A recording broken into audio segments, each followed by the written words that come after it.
So, formal good evening to all of you, and may I please welcome all of you on behalf of NATA Professional Academy for your 50 marks of strategic management and 40 marks of your economics. That is 90 marks of me.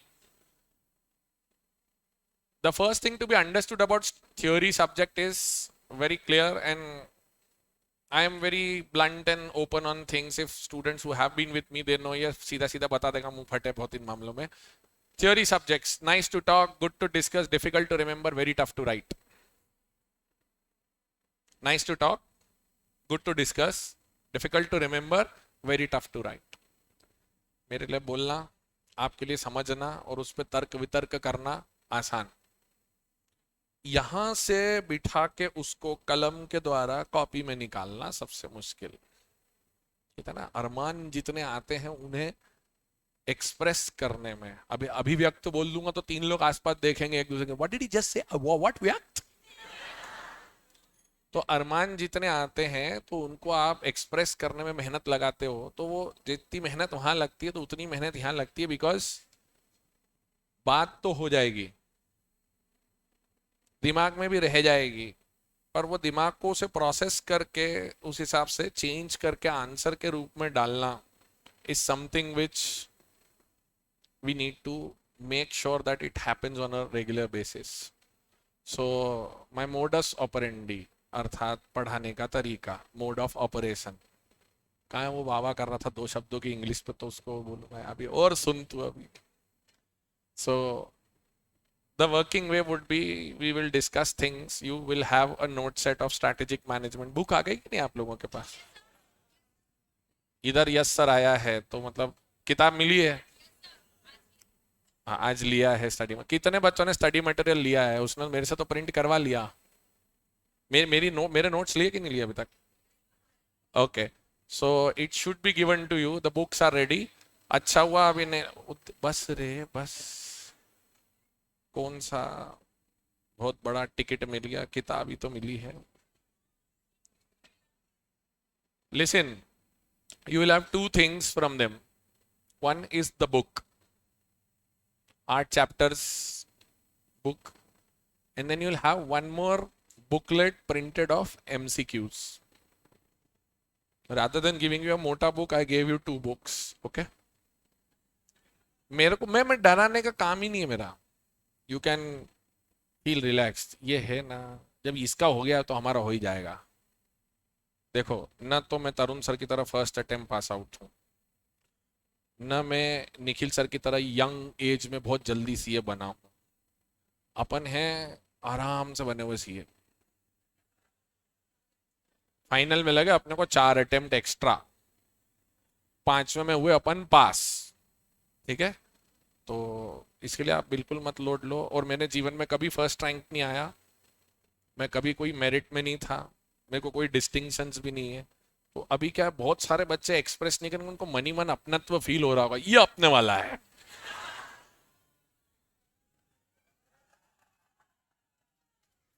तो आप निश्चिंत रहिए, और जिस दिन मैं मेरी किताब के पीछे मेरा फोटो भी लगा के देता हूं, तो जिस दिन आप दुखी, परेशान, व्यथित हो जाएं, संदीप माहेश्वरी, अरिजीत सिंह, कोई आपको इंप्रेस न कर पाए, उस दिन उठा के किताब जब इससे हो गया है तो हम तो कर ही लेंगे. So trust me, I can bet you on this, the most intelligent will be beaten by the most sincere people in this race.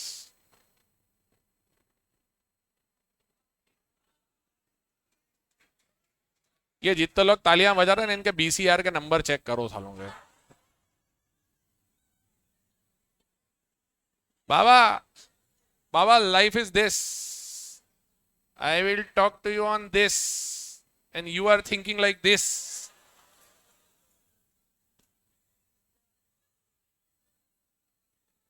यात्रा तो अब शुरू हो रही है. सो द पॉइंट इज, ये आप मैराथन दौड़ रहे हो, और मैराथन दौड़ने में वैसे हम लोग आपकी जान खाते मई जून में, लेकिन इस बार we took a conscious decision, me, Aseem sir and all of us at second group. मैं बस let us start it earlier, so that ऐसा नहीं एकदम बाद में टू मच ऑफ इट होके बाद में दिक्कत हो और फिर थक जाते बच्चे। और क्या फिर उसमें होता क्या कि एकदम से 4 घंटे की क्लास बढ़ाओ बाद में तो बड़ी तकलीफ होती है, तो इससे अभी धीरे धीरे हम आपको तिल तिल करके मार रहे हैं।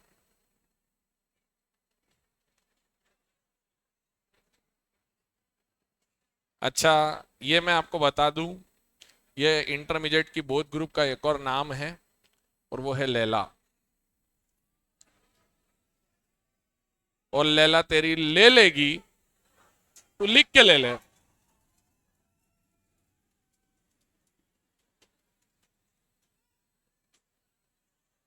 देख लिया मैंने किसने मारा है जोर से बाद में, ये अपने वाला ही है पुराना वाला। So with all due regards let me tell you one thing. मैं फिर से रिपीट कर रहा हूं, nice to talk, good to discuss, difficult to remember, very tough to write. इसको भूलना मत, मैं बीच बीच में याद दिलाता रहूंगा। और एक चीज की आदत आपको डालनी पड़ेगी मेरे ख्याल से, सेकेंड ग्रुप में अभी के Sagar started. Okay, so one thing I think first group में भी किसी ना किसी टीचर ने और आई थिंक असीम सर ने आपसे बात करी होगी, टोटल 800 के ब्रेकअप में थ्योरी प्रैक्टिकल का डिफरेंस पता है? कितनों को नहीं पता कि थ्योरी प्रैक्टिकल का ब्रेकअप कितना है? हाथ खड़ा करो। तो फैक्ट चेक, रियलिटी चेक देना जरूरी है। 800 में से 520 की थ्योरी है, 520 और 280 के प्रैक्टिकल हैं, आठों सब्जेक्ट के मिला के देख लोगे तो 1 मिनट, अरे 1 मिनट, आप तो रियलिटी चालू कर रहा हूं मैं। तो आप 280 में से 280 ले आओ सुपर डुपर तरीके से तो भी होना कुछ नहीं है, 400 तो मिनिमम चाहिए। अब चक्कर क्या है मैं आपको बताऊं, इसमें आपकी एकेडमी की किसी की भी गलती नहीं है। समस्या यह है प्रैक्टिकल इतना ग्लोरिफाइड रहता है कि हम 280 के लिए 2800 की मेहनत करते हैं और 520 के लिए 52 की मेहनत करते हैं। अब समस्या क्या है, if I do 20 questions of a particular chapter, I might be scoring good in that particular topic. But the problem is, I run into this fallacy, भ्रम भ्रम, है ना, इल्यूजन। ये ज्यादा ही इंग्लिश बोल रहे हैं, हम इस भ्रम में जीते हैं कि वो अच्छा होता क्या है ना, ये जिस तरह से प्यार और इश्क कब हो जाता है ये पता नहीं चलता, उसी प्रकार से कोई टॉपिक और सब्जेक्ट कब पसंद आ जाए ये पता नहीं चलता, और समय कहाँ निकलता है दोनों में ये भी पता नहीं चलता। और लुट पिट जाने के बाद रियलाइज होता है कि अपने साथ तो धोखा हो गया भाई। सब्जेक्ट हो, प्यार हो, सब जगह, मतलब आप अनुभवी हो सब्जेक्ट के मामले में तो, बाकी के मुझे मालूम नहीं। तो प्रॉब्लम क्या है, प्रॉब्लम ये है कि हमको ये रियलाइज नहीं होता कि हम बहुत ज्यादा मेहनत थ्योरी के लिए नहीं करते, हम प्रैक्टिकल के लिए बहुत मेहनत करते हैं। At the end of the day जिसको आपने बहुत ज्यादा प्यार किया वो धोखा दे गया, तो जिसको आपने प्यार किया ही नहीं था तो उससे वफा की एक्सपेक्टेशन रखना क्यों? हमें उनसे है वफा की उम्मीद जो जानते नहीं वफा क्या है। ये बहुत बड़ा शेर था, मैंने बीच की एक लाइन बोली है सिर्फ। सी if you have not red, problem क्या है, एक 12th क्लास में आए हुए अच्छे नंबर, सबसे बड़ा भ्रम। बिजनेस स्टडीज में 80s, कितने हैं बिजनेस स्टडीज में 80s वाले? हाँ 80 अबव, हाथ खड़ा करो, शर्म क्यों कर रहे हो? हाँ बस, यही तुम्हारा, अच्छा यही तुम्हारी सबसे बड़ी वीकनेस होने वाली है, मैं बता दूं। अब एक कितना खुश हो गया, 94, एक आया 98, कुछ काम के नहीं है भाई, कुछ काम के नहीं है। सुनो वहां क्या चक्कर था, ए लिसन, ए planning, organising, staffing, directing, controlling, रट लिया, घोट लिया, 3 प्री बोर्ड हो गए, निपट लिया वाला, आप क्या उल्टी तो करनी थी वहां जाके। और टीचरों ने बोर्ड में मर जाना मिट जाना, बस पेपर खाली छोड़ के मत आना। और तुम भी जानते हो कई बार तो क्या क्या लिखा और फिर खुद ही सोचते हो सर कुछ ज्यादा ही दे दिया इसने हमको। कितने बच्चे मानते सर कुछ तो जरा ज्यादा ही मिले हैं, ये होती ईमानदारी। Very good, listen. अब आपको ए अब आपको सबसे पहले एक चीज का ध्यान देना है, You have to learn, unlearn and relearn. What you learned, you have to unlearn it and relearn it. और एक चीज जो मैं आपको आज आउट ऑफ द वे बोल रहा हूं, ये अभी से हाथ में दिमाग में बांध के रख लेना। तुम उस दिन मेरे को याद करोगे कि वो मूलचंदानी ने आके हमको मार्च के महीने में ही बोल दिया था ये चीज, जो नवंबर में तुमको याद आएगी। दो बातें। नंबर वन, रोज जितने भी तुम प्रैक्टिकल क्वेश्चन सॉल्व कर रहे हो, एटलीस्ट उसके 50% थ्योरी क्वेश्चन तुम्हें लिखना होंगे। तो अगर तुमको दोनों टीचर्स ने मिला के कॉस्ट के, अकाउंट्स के और टैक्स के टीचर ने मिला के 6 प्रैक्टिकल या 7 क्वेश्चन दिए, तो तुम्हें 3 थ्योरी क्वेश्चन लिखने। 3 थ्योरी क्वेश्चन का ये मतलब नहीं सिर्फ एसएम और eco. It can be law, it can be audit, it can be other laws, it can be strategic management, it can be economics, anything. मैं रीजन बताता हूं आपको। देखो प्रैक्टिकल में क्या है, तुम्हारे पास टैली करने के लिए नंबर्स हैं। Today, for example, Nikhil sir or Nata sir gives you a question. You do this question and then come back. Okay, next day you have to ask the other person, what was your net profit? What's the balance sheet का total? So you have something to check upon. Theory में क्या है, तूने क्या लिखा, लिख लिया।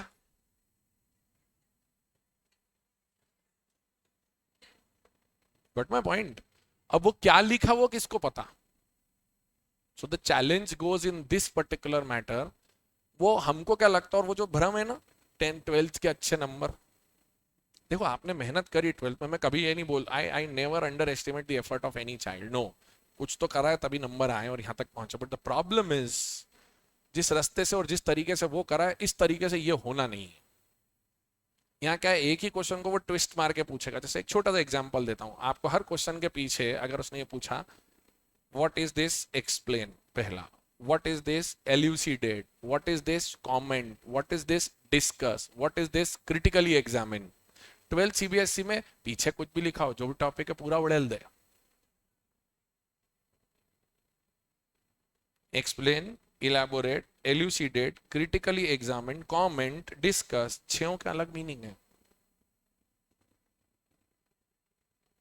Elaborate, elucidate और explain, ये तीनों एक है। इलेबोरेट, विस्तार पूर्वक समझाइए। एल्यूसिडेट, व्याख्या कीजिए। एक्सप्लेन, समझाइए। Elaborate, elucidate, explain is same. Critically examine, highlight the negative aspect. Comment, put your own view. Discuss, put both the positive and the negative sides together. Welcome to chartered accountancy. मेरे साथ हर बार पिछले 2 साल में ये होता था कि I used to start almost in June, so by the time you are almost done, I am fortunate enough this time to be in front of you in March. So these things which we need to take care of in June should be taken care of in March. Now the point is, that's one. तो अब हमको एक आदत बना के रखनी है कि साहब जितना भी मेरे को पढ़ाया जाएगा उसका एक तरीका मैं रखूंगा कि मेरे को अगर 7 क्वेश्चन आज प्रैक्टिकल में आपने 10 करे, भाई कम से कम 4 क्वेश्चन लिखने अपने को घर पे, अपने को नींद नहीं आना चाहिए उसके बगैर. और तुम्हारे पास टाइम कम है, मुझे मालूम है. तुम्हारे पास ऐसा नहीं है कि ऊपर वाले ने 16 कर दिए, तुम्हारे भी 24 हैं, मेरे भी 24 है, सबके. It's all about priorities now. और तुम लोग ने अच्छी धमाल वाली होली भी खेल ली, नीचे ढोलक वोलक बजवा के खेल ली, एंजॉय करो. आई नेवर से दिस कि you are suppose to curse yourself by being a chartered accountant. No, you will live, not die. We will live and we will pass. But the point is, सिर्फ ये खोपड़ी का switch on switch off clear cut रहना चाहिए. क्या होता है, carried away नहीं होने का. घूमने जाना है, मस्ती करना है संडे को, हाँ वो भी करो, मैं कभी भी मना नहीं करता. But the point is, you need to have this switch on switch off very clear. Boss, I am on a mission right now, so that mission has to be taken care of very properly. और अभी तो क्या, जुलाई अगस्त onwards तो तुम्हारे यहाँ उत्सव चालू होते हैं हमारे देश में. तुम सबने नवंबर अटेम्प्ट दिया तो तुम्हें मालूम है क्या होता है. वो सावन सोमवार बम बम बोले, फिर वो अपने पर्यूषण, फिर गणपति बप्पा मोरिया, मुझसे कुछ नहीं हो रिया, मैं चद्दर तान के सो रिया, फिर गरबा, गरबा अलग खेलना है, फिर दिवाली अलग आएगी, बीच बीच में क्षमावाणी, फिर वो पर्यूषण भी रहता है पूरा, रक्षाबंधन, बिल्कुल वसूली. तो हम सब बहुत ऐसी है ना, बहुत सारी चीजें हैं बच्चों. तो मेरी आपसे एक छोटी सी रिक्वेस्ट है, अभी जब तक जुलाई है ना तब तक खींच के काम कर लो, क्योंकि जुलाई के बाद कुछ डिस्ट्रैक्शंस आएंगे ही आएंगे। और मन भी होता है कई बार कि नहीं ठीक है थोड़ा सा हम एंजॉय भी कर सकते, वो बैलेंसिंग करना अभी से।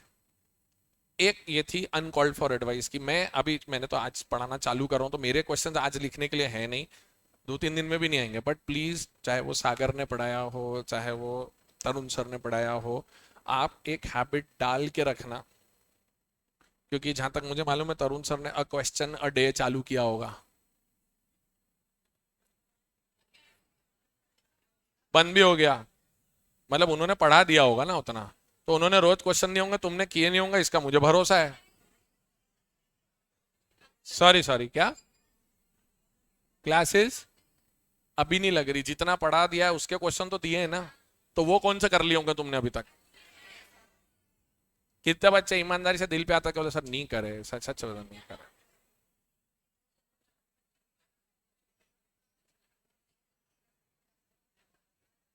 हाँ तो एक मिनट सुनो मेरी बात, listen, next 10 minutes I'll close all this and then I'll go on to my own topic. Hey, so the point is, चालू करो उसको, तकलीफ होगी मुझे मालूम है, and the pain is as good as the pain you may be having कि यार मैं क्यों कर रहा हूं ऐसा।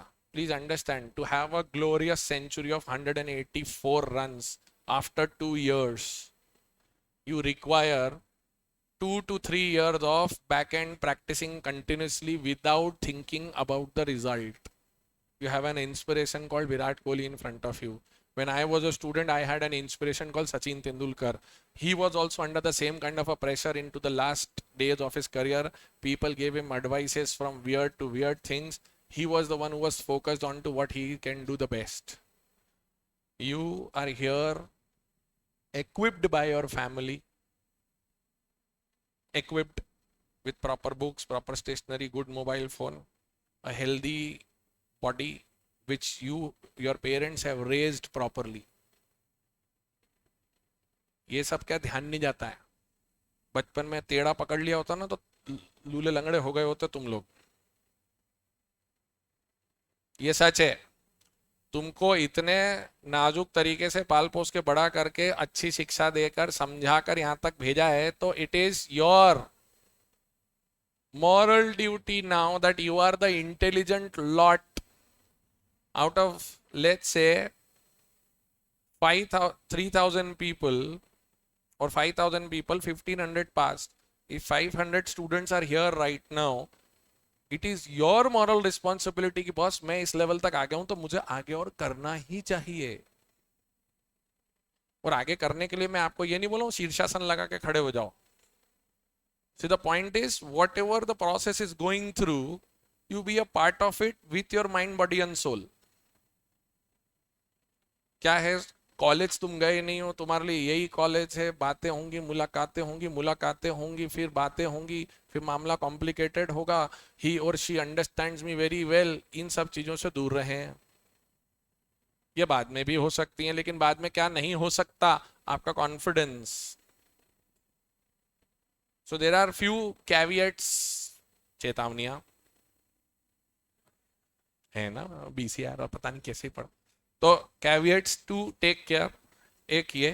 दूसरा, एक बिन मांगा advice in practicals, whenever you do a question, बेटा give me a copy, just a minute, हाँ ना, मैं blank page, I'll use the blank page, don't worry.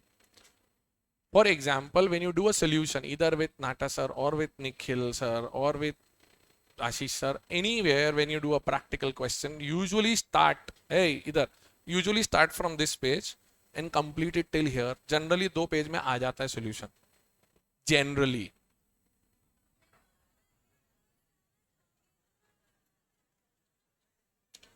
ऐसे नहीं. However, so वो exceptions हो गए. मैं पहले norm सिखा दूं. तो when you complete a question, for example, नाटा सर के साथ कौन कौन से टॉपिक कर लिए तुमने? एक आध कोई टॉपिक प्री पोस्ट किया, मैं एक बार प्री पोस्ट के बेसिस पे बोल देता हूँ। एंड निखिल के साथ कौन कौन से करा आपने? ऑपरेशनल कॉस्टिंग करा, ऑपरेशनल कॉस्टिंग करा कि नहीं? तो कोई एक जना, हाँ, प्रोसेस कॉस्टिंग करा, सबने करा। ठीक है, मैं वो एग्जांपल लेके समझाता हूँ. For example Nikhil has taught you process costing. Now under that process costing के अंदर अगर WIP 50% कंप्लीट है, कितना कंप्लीट है प्रोसेस में, कितना चार्ज करना है, कितना नहीं करना है, हर क्वेश्चन की एक या दो खास बातें होती हैं. Am I correct?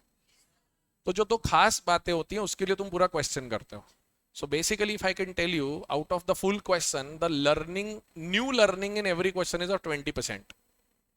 पहले आप छोटे छोटे क्वेश्चन करके फॉर्मेट सीख लेते हो, फिर उस फॉर्मेट के अंदर एडजस्टमेंट्स चेंज होते हैं आपके.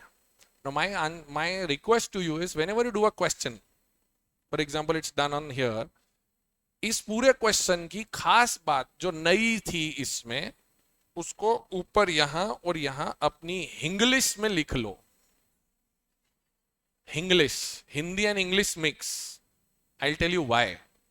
फॉर एग्जाम्पल, मेरे को ये process costing, let's say Nikhil sir did 20 questions of process costing में. I am just giving a guess number. So you do 20 questions. Okay, now whenever you want to revise process costing, you should not be investing 20 hours again. बेवकूफी यहां होती है. Process costing का ये question खत्म किया, बच्चे क्या करते हैं, अगले क्वेश्चन पे जाते हैं. यहां पे रुको जरा, सब्र करो, अच्छे से सोचो कि मेरे इस क्वेश्चन में पिछले क्वेश्चन से अलग क्या था. तो जो अलग था, फॉर एग्जांपल प्रोसेस कॉस्टिंग में अगर है, मेरे को अगर वर्क इन प्रोग्रेस होता ना 50% फिनिश गुड्स हो, तो मैं अगर पहली बार में ऐसा क्वेश्चन करता हूं तो मैं क्या लिखूंगा. अगर WIP में फिनिश गुड्स 50% पर हैं तो उसमें ये ध्यान रखना है मटेरियल लेबर ओवरहेड का 50% ही लेना है. करेक्ट? तो अब क्या होगा, नेक्स्ट टाइम जब तुम रिवीजन करने बैठोगे, आज नहीं सितंबर अक्टूबर में, तो तुम्हें इस क्वेश्चन को करने में 25 मिनट्स आज लगे हैं, उस दिन आधे मिनट में क्वेश्चन रिवाइज होगा. और जब तुम्हारी ऐसी कॉपी में हर जगह ऊपर ऊपर कुछ लिखा हुआ रहेगा, तो तुम्हारी रिवीजन की स्पीड सोचो. चाहिए क्या पता है, 15-20 मिनट क्वेश्चन क्या ना, उसके बाद ठंडे दिमाग से बैठ के 1.5 से 2 मिनट में उसको कंपोज करना. कंपोज करना इज आर्टिकुलेशन. आर्टिकुलेशन मतलब जो आपने समझा है उसको अब आप सोच समझ के निकाल रहे हो वापस अपनी भाषा में. वो आप सोचो, अगर 20 क्वेश्चन की 20-22 लाइनें लिखी हुई हैं, कितनी फटाफट रिवीजन होगा. तुम्हारा क्लास टेस्ट होगा तो तुम रेडी हो, तुमको इमीडिएट रिवीजन करना है तो तुम रेडी हो. होता क्या है पता है, हम अभी क्या करते हैं, बच्चे आंधे आंधे आंधे आंधे बस पीछे करते जा रहे करते रहे. जब वो जुलाई अगस्त में खड़े होंगे ना, पीछे हो गए, इतना बड़ा पहाड़ दिखेगा उनको कि ये कैसे करूंगा मैं. और जब तक क्या हमारा इंटरनल सेटिस्फेक्शन ये नहीं होता कि जब तक क्लास के बाद मैं एक बार खुद ना कर लूं सब, तब तक मुझे शांति आती नहीं है. अब वो पीछे इतना बड़ा पहाड़ दिखता है, क्यों? क्योंकि अभी तक हमने बस क्लास क्लास क्लास कर लिया. पर अगर वो लाइंस लिखी होती तो तुमको पता है इस पहाड़ में ये जितने बड़े बड़े चैप्टर दिख रहे हैं, मेरे को पता है एक चैप्टर आधे पौन घंटे से ज्यादा का नहीं है. Smart work versus hard work, ये फर्क है. ये तुमको आदत डालनी पड़ेगी अभी से. ये बिन मांगी 2 सलाह रहती है मेरी, क्योंकि सेकंड वाली सलाह से मैं पास हुआ फाइनल में. तब तक हमको कौन सी अकल थी, मेरे पीछे कौन सा दिव्य चक्र है जो मैं सब सीख के आया हूं.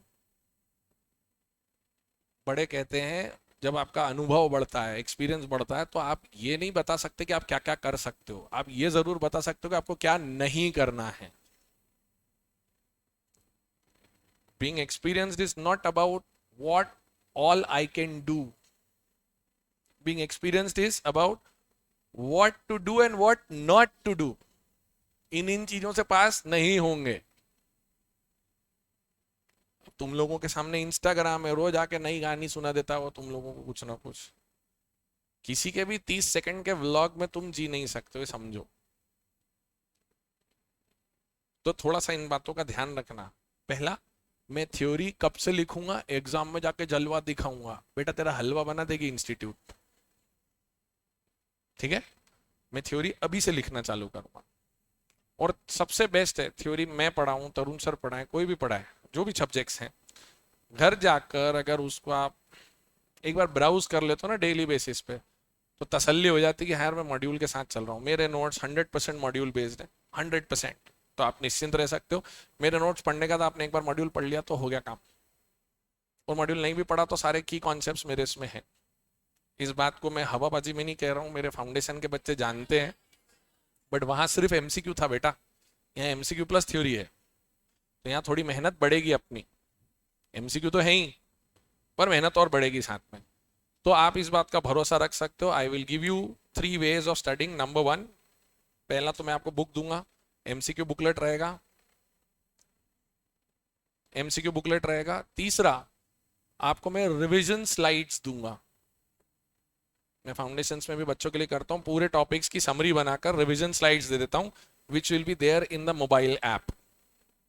So I have my own mobile app, Economics for CSES. Under that, you will be doing all the stuff. My lectures will also be uploaded in that particular app for your access. You will be having MCQ tests also. So you can appear for the test in the mobile app itself, and immediate answer and evaluation will be available. You can attempt those tests n number of times. You will be receiving crossword puzzles from my side in the book itself, where you can solve a crossword puzzle which will be based on all the lines of the study material. तो होगा क्या, उस crossword puzzle को solve करने के लिए तुम्हें module पढ़ना पड़ेगा, पर क्या होता है, कुछ ना कुछ ऐसा क्रिएटिव रखना जरूरी है कि बच्चा सिर्फ लाइन क्यों पढ़ रहा है, उस लाइन को पढ़ने के बाद फिल इन द ब्लैंक ढूंढेगा तो थोड़ा ध्यान देगा, अच्छा इसका ये वर्ड है। तो जो कीवर्ड होता है, उस कीवर्ड को हमने आपका क्रॉसवर्ड का पार्ट बना दिया। इतना सब कुछ होने के बाद एक चीज और होगी। Thankfully we have been able to develop a model now. जब आप अपना टेस्ट दोगे तो टेस्ट के बाद आप कॉपीज ऑनलाइन अपलोड करोगे, और वो कॉपीज आपको चेक होके विद एग्जामिनर कमेंट्स मिलेंगी। So that we have empanelled a team for checkers which will help you. May 23 के बच्चों के साथ स्टार्ट किया, it is going on successfully. Now it will be taken up for November 23 students also. So you will be having chapter wise tests also बच्चों. So chapter wise test, revision slides, class discussions, crossword puzzles, MCQ solving will create a good amount of hammering onto your brain, repetition on your brain, so that you start retaining these vocabularies and words. समस्या क्या है पता है, हम बातें हिंदी में करते हैं, हम सोचते हिंदी में, लिखना हमको इंग्लिश में है। Aseem sir will keep on joking about me कि बहुत इंग्लिश बोलता है। फाउंडेशन के बच्चों को तो पता है। वो मेरे को एक दिन आकर, यार तेरे को गुस्सा भी इंग्लिश में कैसे आ जाता है? जैसे आप और मैं, जैसे वो नाराज बोलते यार इसकी ऐसी की तैसी इसकी 12 बजाऊं, अब अपन बोलते ओ शिट, और इंग्लिश में आया ना गुस्सा। तो बोलते थे कोई इंग्लिश में कैसे गुस्सा आता? मैंने आता है, अब क्या कर सकते हैं, अपने अपना तरीका है सबका। द पॉइंट इज, आप लोग वो जब तक लैंग्वेज को एक्सेप्ट नहीं करोगे ना, तब तक तकलीफ रहेगी। मैं बार बार ये कह रहा हूं, these are generic suggestion, these are not only specific to SME को, I am talking about all the 520 marks. समस्या क्या है, तुमने बिना एफर्ट के गाने सुने हुए हैं, तुम्हें गाने याद है, पर तुमने थ्योरी न सुनी न बोली एक दूसरे से, तो याद कैसे होगी? जिस चीज को तुमने टाइम दिया है ना, जिस भी चीज, तो वो तुम्हारा घर का एक प्लांट हो, तुम्हारी हॉबी हो, तुम्हारा दोस्त हो, तुम्हारे रिलेटिव्स हो, तुम्हारा कोई रिलेशनशिप हो, जिस भी चीज को तुमने टाइम दिया है वो आगे बढ़ी है। You have to give the most valuable currency to them, and that is time. So don't expect fireworks to happen on November. That will happen only for Diwali. But the fireworks which you will produce will be based on a lot of rigorous practice. For every single run or a chauka chakka or a 4 or a 6 hit by one of the good batsmen, there are almost 50 to 100 balls of practice which he has done in the ground when there was not a single audience. Only alone in the ground, silently he was tuck playing, and then finally, Malinga के बारे में तो जानते ही होंगे, मलिंगा का perfection yorker का सबको मालूम है। How did he develop that? Anybody knows that? Yes, अकेला 200 बॉल डालता था, प्रैक्टिस खत्म होने के बाद स्टंप्स के आगे एक जोड़ी जूता रख देता था, और बॉल डाल के टारगेट जूते को करता था, स्टंप को नहीं करता था। अज्यूम करता था कि ये बैट्समैन है। 200 बॉल डालने के बाद अगर आप उसको बोलते हो तू 6 की 6 यॉर्कर डाल, तो ही डालता है आदमी 6 की 6 यॉर्कर। तो तुमको भी वही करना पड़ेगा। So be very clear on this. अब क्या है, मैंने अभी 15 मिनट 20 मिनट समझाया तुमको, तुमको बहुत अच्छा लग रहा है अभी. अब तुम्हारे साथ प्रॉब्लम दूसरी है आजकल तुम बच्चों के साथ. सर कल परसों तक तो ठीक रहेगा, फिर वापस टाइम टाइम फेस. तो यहां समस्या क्या है, extrinsic motivation can not be on a daily basis, it has to be the intrinsic motivation. For that I always suggest my foundation children also, and I always tell you all also, please put up a reminder on your mobile phone every day in the evening at 8:30 it should come up and say, have I justified my day or not. अभी आप थोड़ा उसको change करके ऐसा लिख लेना, have I written some theory questions or not. Because मैं बता रहा हूं ना, वो बोलना बहुत आसान है, करना एक्चुअल में टफ है. तो पास होने का परसेंटेज देख लो यार, इसके ऊपर ऐसे लगेगा. ये पिरामिड है. तो पहला लेवल क्लियर है, अभी और आगे बढ़ना है तो आपको. See if you want to be someone which nobody else is, you have to do those things which nobody else is doing. It's as simple as that. अर्थात आपको वो बनना है जो बहुत कम लोग बनते हैं, तो आपको करना भी वो पड़ेगा जो बहुत कम लोग करते हैं. आपको वो बनना है जो सब बन रहे हैं, तो आप वही करो जो सब कर रहे हैं. इतना क्लियर कट है ये. So number one point to be reminded is, sir, I will write the gist of my question. As far as I remember, Natasha doesn't allows you to write in the class.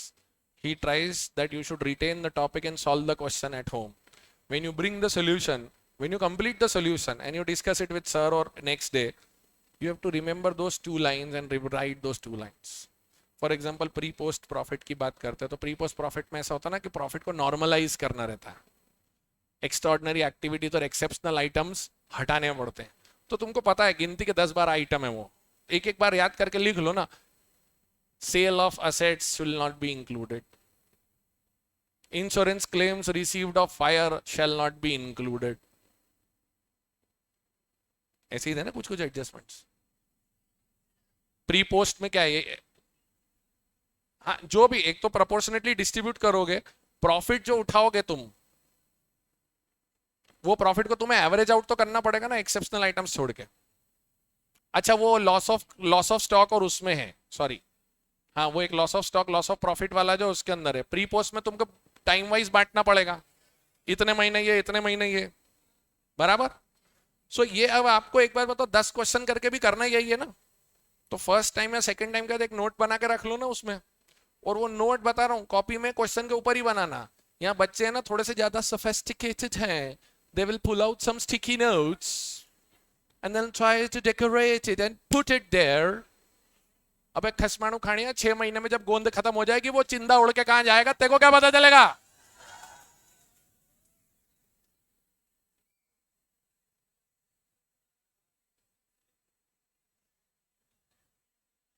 कभी कभी ठीक है, ये main जब उस question की खासियत है उसके लिए नोट अलग से नहीं लगाना.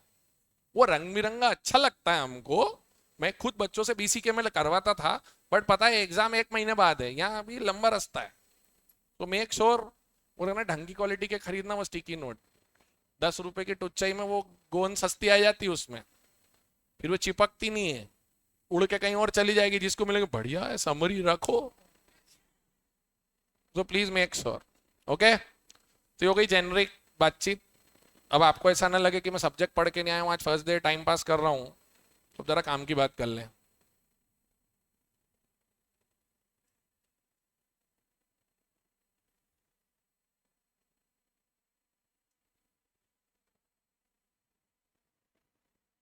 Strategic management paper 7B, 50 marks का वेटेज, 30% MCQ इसमें है. तो 15 नंबर के MCQ आएंगे, 35 नंबर की थ्योरी क्वेश्चंस होंगे. Theory plus practical application based questions हैं. मई 20 में एग्जाम नहीं हुआ था कोविड के कारण, खसक के वो नवंबर 20 में हुआ. नवंबर 20 में जब पेपर हुआ तो 50 में से 15 तो MCQs थे. 35 के जो क्वेश्चंस थे उसमें से एक क्वेश्चन प्योर थ्योरी था, बाकी 30 नंबर के क्वेश्चन केस स्टडी बेस्ड थे. ऐसी सिचुएशन में क्या करोगे, ऐसी सिचुएशन में क्या करोगे, ऐसा. तो नवंबर 20. अब कुछ बच्चों ने ऑप्ट आउट करके जनवरी 21 लिया था. उनको क्या लगा, 1.5 छाने. नवंबर में भी तैयारी हो सकती थी, नहीं हम तो और लेंगे एक सवा महीना। उनने जनवरी में एग्जाम देने की बात करी, तब उनको नवंबर 20 का क्वेश्चन पेपर मिला। उन्होंने बोला सौरभ थ्योरी थी, प्रैक्टिकल प्रैक्टिकल पूछ रहा है, थ्योरी नहीं पूछ रहा। उनने सब केस स्टडी पढ़ के रख ली, वो लेला ने ले ली। जैन 21 का क्वेश्चन पेपर, एक केस स्टडी 34 नंबर की थ्योरी।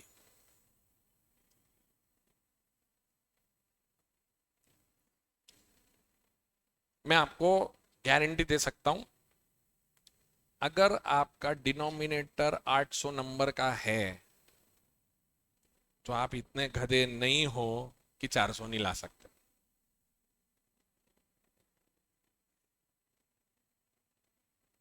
समस्या क्या है पता है आपको? राय, और मैंने अभी देखा सोशल मीडिया पे, ABC analysis, A category, B category and C category, total 70 marks, fail होने की रेसिपी। मतलब वो तुमको क्या कर रहा है सोशल मीडिया पे बिठा के, ये 70 नंबर कर लो, 30 इग्नोर कर दो। अब तू एक बात बता मेरे भाई, तेरे को 70 नंबर तू पढ़ के जा रहा है, तो तेरा टारगेट 70 में से 50 लाना है, ठीक है? 70 का 50 होता है 75%। एक्यूरेसी 75% लाना इतनी आसान बात नहीं होती। डिनोमिनेटर शुड बी ऑफ पूरे 100 मार्क्स इन एवरी पेपर। अगर कोई भी यहां पर निब्बा निब्बी, लड़का लड़की, बच्चा बच्ची, अंकल आंटी, दीदी भैया, सब प्रकार की वैरायटी है यहां पे, ये सोच रहा है, एक पता बच्चों की सेंटेंस क्या है, इतना करूंगा सॉलिड करूंगा।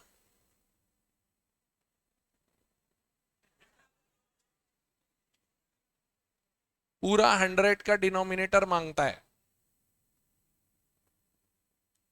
तो वो संभव था। अब यार एक बार बताओ, तुम जेन्युइनली क्या इतने डफर हो गए 100 में से 50 नहीं ला सकते? सर पिछले साल तक 80-90% लाए हम लोग और फाउंडेशन पास किया, क्या समझ रहे हो? Exactly. Never let this thought get into your mind कि मैं 50% नहीं ला सकता। सबसे इजीएस्ट एग्जाम है अगर माइंडसेट तैयार हो तो, और माइंडसेट नहीं हो तो सबसे toughest exam. So it's up to you that how do you perceive it. Correct? तो अब आपको, अच्छा ये देखो, एक अभी भी कुछ एक हैंगओवर में है इनके फाउंडेशन के। सर इस बार भी अकाउंट्स में ना तो फाइनल अकाउंट्स आया, कंसाइनमेंट भी नहीं आया, इन्वेंट्री भी नहीं आया फाउंडेशन में। तो तुमको ये लाइन आज तक किसी ने बोली नहीं क्या जो अब मैं बोलने वाला हूं? In CA there is only one trend, that there is no trend. In CA there is only one trend, that there is no trend. खत्म। ये हमेशा ध्यान रखना, इसके बगैर कुछ होना नहीं है तुम्हारा। ओके?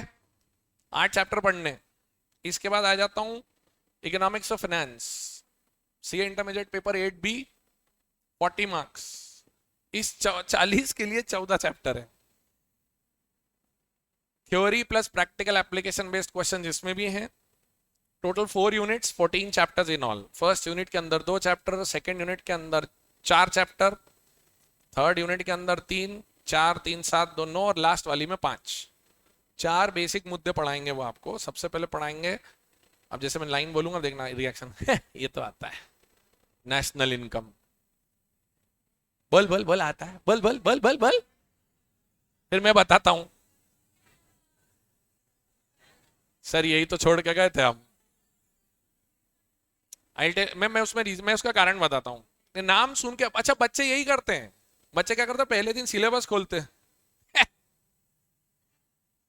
आई गयो। अब जैसे मैं बोलूंगा ना मनी थ्योरीज, तो उसमें जैसे मैं वर्ड बोलता हूँ M1 M2 M3, हाँ हाँ हाँ ये तो आता है। फिर मैं बोलूंगा इंटरनेशनल ट्रेड, हाँ balance of trade, balance of payment तो आता है बाबू। उसकी पूरी एनालिसिस है यहाँ पर। अब जैसे तुम 12th में क्या पढ़े, तुम्हारे एजुकेशन में और 12th के सिलेबस में 3 साल में चेंज हुआ है, तुमको नहीं पता मेरे को पता है। पहले GDP, GNP, market price, factor cost, उसके अलावा तुम्हारे सिलेबस में था compensation of employees, operating surplus, private income, personal disposable income, ये सब था। और उन्होंने क्या करा, ट्वेल्थ में से सब गायब कर दिया है, ठीक है। और पता नहीं क्या आईसीआई और सीबीएसई की आपस में समझ थी, जो जो ट्वेल्थ में से उन्होंने निकाला उन्होंने ऐसा का ऐसा उठा के यहाँ ले लिया। उन्होंने आपके स्टडी मटेरियल में पिछले 5 साल में लास्ट ईयर जाके 75 पेजेस एक्स्ट्रा जोड़े इकोनॉमिक्स में, मतलब पहले ही 14 चैप्टर थे, उसके बाद और उसके अंदर 75 पेज जोड़ के उसके प्रैक्टिकल्स। आपने जैसे M1 M2 M3 सुना आपने ना, ये हमने सुना है। अभी उसके बाद उसने NM1 NM2 NM3 L1 L2 L3 और उसके एक एक कंपोनेंट के अंदर क्या क्या है वो सब है। फिर तुम इंटरनेशनल ट्रेड पे जाते हो तो तुमको लगता बीओपी बीओटी है, तो बीओपी बीओटी तो बेसिक फंडामेंटल है, वहां पे एक्सचेंज रेट डिटर्मिनेशन से लेकर डब्ल्यूटीओ के एग्रीमेंट से लेकर एंटी डंपिंग डंपिंग ड्यूटी जैसे बहुत सारे मैटर्स हैं। So it's good level of thinking. तो 14 + 8 22 ये करने हैं, ठीक है, हमको ये पढ़ना है। अब सवाल उठता है एसएम आपको पढ़ाया क्यों जा रहा है। एसएम जो आपको पढ़ाया जा रहा है, तो इसमें सबसे पहली बात, जो ट्वेल्थ में आपने बिजनेस स्टडीज पढ़ा है उसका दूर दूर तक इससे कोई कनेक्शन नहीं है, तो तुम्हारा सारा नॉलेज बेकार है वहां का। क्योंकि आजकल न तो planning organising staffing directing Henry Fayol Taylor किसी काम के बचे नहीं है। ट्वेल्थ क्लास के मार्क्स बिलाई गजब बेइज्जती करी इनने हमारी। मैं क्या करूं, जो सिलेबस है वो बता रहा हूं। ये पढ़ाते क्यों है आपको स्ट्रैटेजिक मैनेजमेंट, ये जनरली किनको पढ़ाया जाता है। It's usually taught to MBA final year students. Average age MBA में आपकी होती 22 से 24 साल, और तुम अभी तो कुछ तो वोट देने लायक नहीं है यहाँ पे, और भाग के शादी करने लायक भी नहीं है। 18 साल, और लिव इन में रहने लायक भी नहीं है। सर आप ऐसी ऐसी बातें ना करें, ये सब करना होता तो हम सीए थोड़ी ना कर रहे होते। सो एमबीए फाइनल ईयर। अब what is the purpose in chartered accountancy for this. 24 साल वाली चीज 18 साल के बच्चों को पढ़ाना क्यों। बिकॉज आप सुनना, you are the only soul under development who himself और herself can think of financial technical commercial legal operational all the angles at once. मतलब आप उस प्रकार के प्राणी बन रहे हो जो फाइनेंशियल टेक्निकल कमर्शियल लीगल और ऑपरेशनल एक साथ 360 डिग्री सोच सकता है। आप अभी जैसे जैसे टैक्स में आगे बढ़ोगे, जैसे आपसे कोई बात करेगा टैक्स कर रहा है, मेरे को टैक्स, आपके विदेश से अंकल आए, बेटा मेरे टैक्स के बारे में बता। RORI RNORI NRI, पहले तो आप ये बताओ, ठीक है। फिर आप बोलोगे property and services given in India, deem to be given in India, तो फिर पूरा का पूरा टैक्स लगेगा। आउटसाइड, ये दिमाग चलता है ना। उसके बाद तुम अब जाओगे कहीं पे, फॉर एग्जांपल मैं ऑडिट करते करते गया कहाँ पे, किसी कंपनी में मैं खाना खा रहा था, लंच था, लंच के बाद मैंने चलो सर वॉक लेते तो हम पूरी फैक्ट्री घूमते, मेरी आदत है लंच के बाद फैक्ट्री घूमने का। फैक्ट्री घूमने का फायदा क्या होता है, जैसे घूमते घूमते गए पीछे अटाला दिखा, oh fixed assets not in use.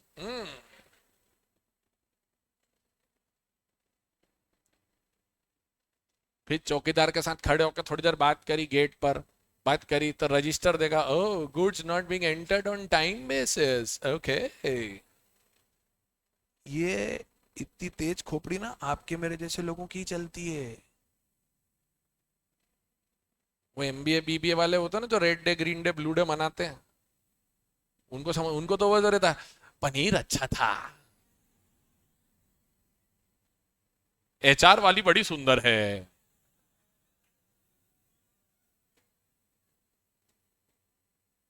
फर्क तो आएगा ना भाई। सेकंड वाला छिछोरों के लिए था। आप और मैं जब बात करते हैं ना किसी से, तो हम रॉकेट टाइप के एडवाइस नहीं देते, वो जेम्स बॉन्ड टाइप के। हम प्रॉपर प्रैक्टिकल बातें करते हैं उनसे कि ये संभव है, ऐसा कर सकते हैं। तो ये तभी पॉसिबल है जब आपको चारों तरफ की समझ हो।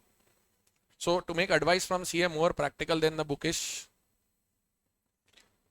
इकोनॉमिक्स, आप लोग बिजनेस इकोनॉमिक्स पढ़ के आए हो, आपने बिजनेस साइकिल्स तक पढ़ा है वहां पे, ठीक है। यहाँ पर वो आपसे इंटरनेशनल ट्रेड की बात करेंगे, वर्ल्ड कैसे ऑपरेट करता है वो बात करेंगे. They will talk big now. अभी आपने 2-3 दिन पहले सुना होगा, 2 बैंक फिर डूब गई अमेरिका में. मेरे फाउंडेशन के बच्चों को मैंने बार बार कहा है, ये सारी प्रॉब्लम्स की जड़ अमेरिका ही रहता है. जितने कौतुक होते ना नए नए, इन्हीं को करने की इच्छा रहती है. अब वो पागल आदमी एसवीबी बैंक वाला, उसका किस्सा पता चला तुमको क्या करा उनने?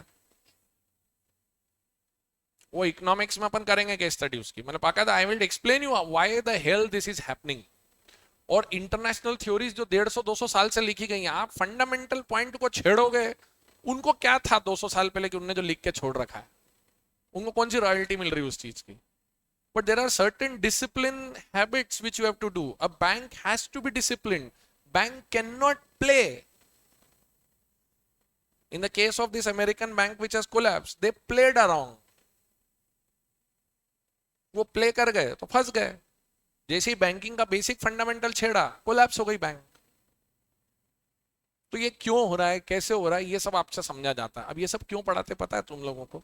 जब तुम किसी की फाइनेंस फंक्शन को चेक करोगे, आज अगर एक डोमिनोज के खड़े हो तुम, डोमिनोज के एचओ में हो, हेड ऑफिस में, 8,500 स्टोर्स हैं और एवरेज एक स्टोर की सड़ी से सड़ी हालत में सेल अगर पकड़ूं 20,000, करना जरा 8,500 इंटू 20,000, कम से कम 17 करोड़ की सेल होगी या ज्यादा?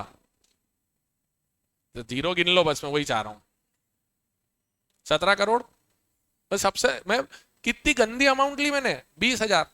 वीकेंड में तो 1-1.5 लाख की सेल होती होगी कम से कम, कि ज्यादा? सर ज्यादा.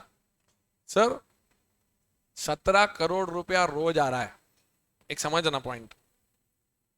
17 करोड़ इंटू 30 दिन, 510 crore. Rely on me, I am a CA.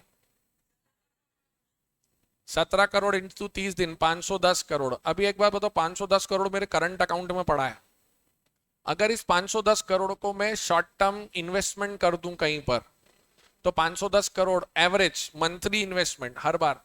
क्योंकि मैं है ना, पैसे मुझे रोज आते हैं पर cheese, butter, pizza bread, box, tape, oregano, chilli flakes, salaries, इन सब का पेमेंट मुझे मंथ एंड पे करना है. हेलो. तो मेरे को आज पैसे आ रहे हैं 17 करोड़. आज आए 1 तारीख, 2 तारीख, 3 तारीख, 4 तारीख, 5 तारीख, 6 तारीख, 7 तारीख, तो 1 से लेकर 30 तक के बीच में मैं 20,000 की गंदी अमाउंट पकड़ के चल रहा हूं. 17 crore into 30, 510 crore. If invested for 1 year at 6% give me 30 crore, which equals to all my finance and accounts department का salary, even more than that. It's only about managing the funds.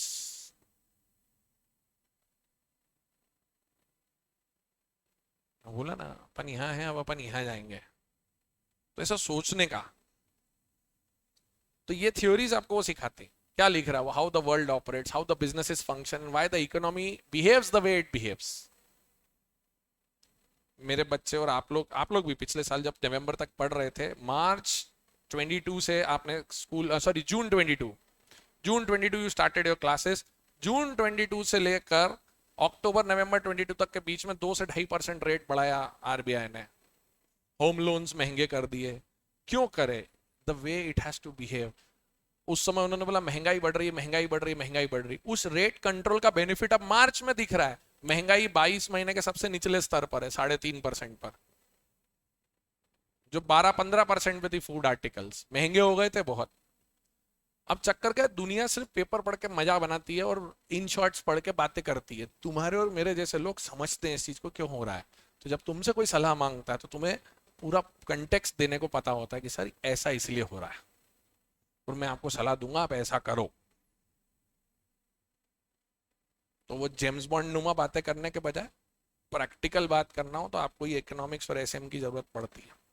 आज तुम डॉक्टर के पास चले जाओ, डॉक्टर के पास बोलते हो ना मेरी तबीयत ठीक नहीं है, डॉक्टर साहब तुम बोलते ना H3N2 has entered into the mitochondria and started impacting your nucleus of specific cells, and because of this your RBC and WBC count is going down, which will lead to muscular trouble as well as pulmonary trouble leading to chest congestion. अर्थात छाती भरा गई है, बलगम आ रहा है. हमको आखिरी की ही चीज समझ में आती है। अब तुम बैठ के तुम्हारे क्लाइंट को ये ज्ञान देने लगे, as per section 32, as per India so and so, this has to be done, that has to be done, तो बोलेगा ओ भाई इस सब के लिए ही तुझे रखा है, नेट नेट बता क्या होगा। तो तुम कौन बन रहे हो? तुम वो बन रहे हो जो सारा कॉम्प्लिकेशन समझेगा और कॉम्प्लिकेशन सिंप्लीफाई करके क्लाइंट को सोल्यूशन देगा। तो कॉम्प्लिकेशन समझने के लिए अकल तो चाहिए ना, तो ये अकल यहां से है। See, it's making students understand the working of macro level aspects, especially the international trade and monetary framework in international scenario. Emphasis on international trade and banking mechanism. We will talk about cryptocurrencies. We will talk about how that credit creation is working, how e-wallets are working, what is the impact of that on Indian economy, how the Paytms and the UPIs and the QR codes are changing the world and the global scenario right now. That concept. Origin. Indian origin और western origin. हमारे यहाँ तो एक ही काफी था, इसने दोनों लिख दिए थे, अर्थशास्त्र और रणनीति शास्त्र। श्रीमंत चाणक्य जी हमारे, वहां इनको दो लोग लगे, पीटर एफ ड्रकर एसएम के गुरु माने जाते हैं इंग्लिश लॉजिक से, और एडम स्मिथ इकोनॉमिक्स के पप्पा, बराबर 1776 में इन्होंने अपनी बात कही थी। एसएम जब आप पढ़ते हो तो उसकी एक थीम होती है। जावेद अख्तर साहब की दो लाइन बताता हूं मैं आपको, उसको समझने की कोशिश करिए। टिपिकल उर्दू है पर कोशिश तो करूंगा ना समझाने की। दो तीन वर्ड होते, पुरसुकून मतलब स्मूथ, झील, पॉन्ड पॉन्ड पानी का झील, बतख डक, बेताबियां, एक्साइटमेंट, ठीक है, ये दो चार वर्ड थे। अब बोलता हूं तो समझ में आएगा। और ये जो लाइन है ये एसएम की थीम को दर्शाती है, इसलिए बोल रहा हूं। पुरसुकून नजर आती है झील पे बतख।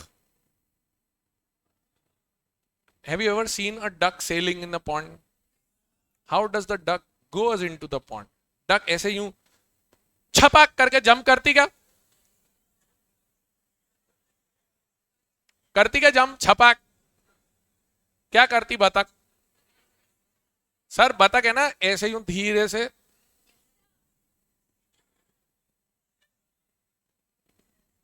और वो पानी में भी ऐसे ऐसे नहीं करती है, वो नहीं करती। So that means what you understand in terms of seeing a duck is smoothness. फिर से बोलता हूं, अब सेकेंड लाइन तक समझ में आएगा। पुरसुकून नजर आती है झील पे बतख, पैरों की बेताबियां पानी के अंदर देखिए। To give you that smooth impact, अगर वो नेशनल ज्योग्राफिक वाले लोग होते तो कैमरा पानी में लगा देते हैं। आप कभी देखना, डक का शरीर बहुत हैवी होता है और उसके पैर बड़े नाजुक और छोटे से होते हैं। वो पूरे शरीर का भार इतने जरा से पैर से लेके पैडल करती रहती है खुद को, तो आपको पर ऊपर रियलाइज नहीं होता है कि बतख इतना एफर्ट कर रही है अंदर to remain that smooth sailing duck. Hello, तो थीम ये रही स्क्रीन पे, जो दिखता है और जो होता है। स्ट्रैटेजी ऐसी तो है नहीं कि आप अनाउंस करने के बाद लोगों को बताओगे, मतलब काम करोगे। आप तो काम कर लेते हो, लोगों को बाद में समझ पड़ती है, अच्छा इसने ऐसे तरीके से काम किया। So strategies are open statements और secretive things, so you will try to understand and do things in a way which is different than others. Hello, तो जब आप स्ट्रैटेजीज अपनाते हो तो सबको पता होती है या यूनिक थॉट्स होते हैं? Sir, they are situational decisions taken keeping into mind the facts and circumstances of the case. I repeat, situational decisions taken keeping into mind the facts and circumstances of the case. बोलो साहब, यहां तक clear क्या? एक छोटा सा illustration देख लें क्या? एक मूवी क्लिप रन करता हूं मैं। दो ऑप्शन है मेरे पास, एक जो मैं लेकर आया हूं या दूसरा बाहुबली, दोनों में से जो एक नॉन बाहुबली और एक बाहुबली है। Baahubali, I am okay with both. दोनों नहीं चलेंगी, कोई सी एक। The other one, Baahubali. सब कितने बच्चे हैं जिन्हें बाहुबली 1 नहीं देखी है? वो बेचारी एक ही थी तो आइसोलेट, बोले रहने दे यार, अब इतना भी बुरा नहीं लगना खुद को। सबने देखी है? तो मैं बाहुबली की तो त्रिशूल व्यू सुना है आपने? वो त्रिशूल व्यू जब डिसाइड होता है तो वो स्ट्रैटेजी मेकिंग है। हाँ या ना? फाउंडेशन के बच्चों ने तो देखी मेरे साथ। हाँ, तो फिर मैं नहीं दिखा रहा हूँ, मेरे पास और भी चीजें हैं दिखाने के लिए। तो फाउंडेशंस में हम दिखा रहे, मैं बच्चों को दिखा रहा स्ट्रैटेजी, मतलब ये है कि आप पूरी स्ट्रैटेजी बनाते कैसे हो। तो आप ये देखो फिर समथिंग डिफरेंट। ठीक है, नॉन बाहुबली, ठीक है। So I play this video clip. I hope the sound and everything works. और कृपया करके लाइटें वाइटें बंद करके मल्टीप्लेक्स का माहौल न बनाए। न पॉपकॉर्न है, न पास में निप्पी बैठी हुई है। न तो तेरे से पूछेगी मेरे बाबू पॉपकॉर्न था? जबरदस्ती। अच्छा, ये कुछ तो इतना मस्ती खोरे जबरदस्ती मेरे से सुनने के लिए हरकतें करते हैं ये लोग। चलो कोशिश करते हैं, इट वर्क्स वेल। और फिर जंग छिड़ी पानीपत की।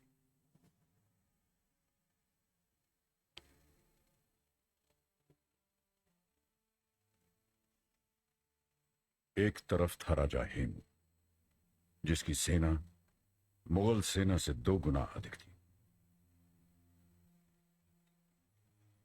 और दूसरी तरफ था बैरम खान, शहनशाह हुमायूं का वफादार सेनापति, जो 13 वर्षीय जलालुद्दीन के कच्चे नाखून तेज कर रहा था। कलाई की ताकत और हौसले की गर्मी ही फतेह के दावों को जिंदा रखते हैं। मैं बैरम खान, सल्तनत मुगलिया का एक अदना खिदमतकार, आज फिर एक बार आपको याद दिलाता हूं कि मुगलों का मुकद्दर आपसे वाबस्ता है जलालुद्दीन। उम्र की आखिरी सांस तक आपके अब्बा जन्नत नशीन बादशाह हुमायूं की आंख में सिर्फ एक ही ख्वाब था, सारे हिंदुस्तान पर मुगल झंडा लहराना। इंशाअल्लाह वो ख्वाब अब आप पूरा करेंगे।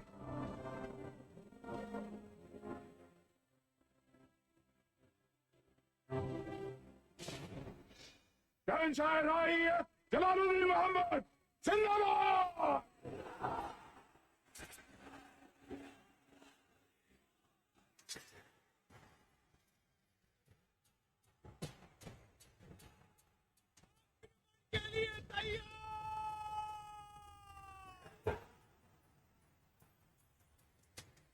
अब ध्यान से सुनना। अगर हम राजा हेमू का खात्मा कर सके, उसकी फौज में अफरा तफरी मच जाएगी। गौर से देखो, सरपोश और जरा अख्तर में सिर्फ उसकी आंख ही नजर आ रही है। हमारा एक तीरंदाज सिर्फ उसकी आंख का निशाना लेगा।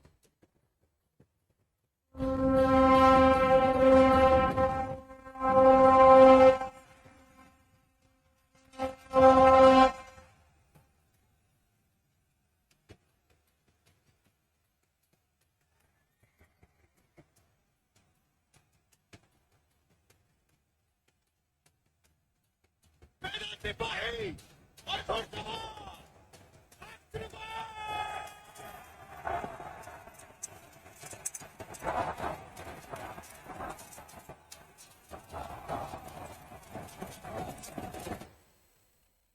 आवाज कहीं नहीं गई है, बीच में रहता है उसमें mute. These are the wars which were what. अरे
सीमो शान शहनशाह, आज पहली बार आप अपनी शमशीर को बयान से बाहर सांस लेने का मौका दीजिए। इस गद्दार नामुराद का सर कलम करके गाजी के रुतबे को शान बख्शिए। ये अधमरे से भी बदतर हालत में है खान बाबा, हम वार कैसे कर सकते हैं? इसका सर कलम न करके आप अपनी फौज तक गलत पैगाम भिजवा रहे हैं जहां पना। फिर फौज आपको गाजी की किताब से नहीं नवाजेगी। जैसा हम कह रहे हैं वैसा ही कीजिए।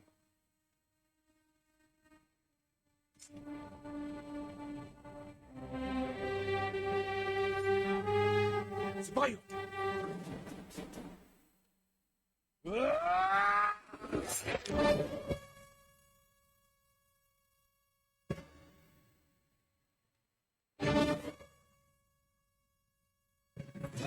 मुगलिया के जाबाज सिपाहियों, अपने बुजुर्गों की तरह हमारे शहंशाह जलालुद्दीन मोहम्मद भी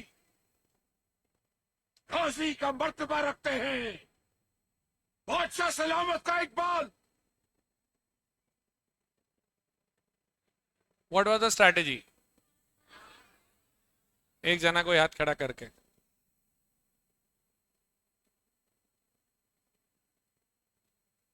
मजा आया, बस कुल मिला अच्छा मारा उसने। वो लास्ट में जो मेरा बच्चा खड़ा है, यस भाई थोड़ा जोर से बोलना पड़ेगा, हाँ बोल दे। आंख में निशाना मारा, वो तो एग्जीक्यूशन ऑफ द स्ट्रैटेजी था।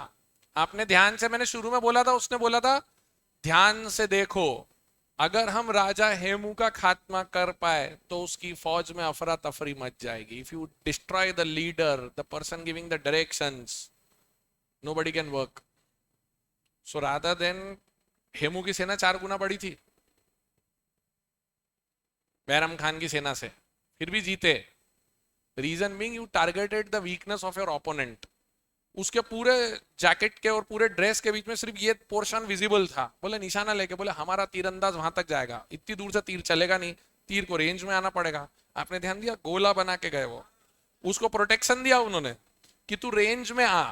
रेंज में आने का तो उसने 1, 2, तीसरे ट्राई में मार दिया, पूरी वॉर बिगाड़ दी, कहीं वहीं के वहीं खत्म। So the purpose is not to be as strong as the other one, not to be efficient as the other one, but to be smarter than the other one. The whole objective of strategic management, which you will study in all the 8 chapters, will be on one thing: to develop CA, not chartered accountant, to develop competitive advantage. To develop competitive advantage, a situational decision taken keeping into mind the facts and circumstances to develop competitive advantage is called a strategy. Hello. तो इस strategy ने आपको क्या सिखाया कि sir कैसे हमको target करना है, और आपने सिर्फ सोचा ये एक बात है, उसको एग्जीक्यूट किया।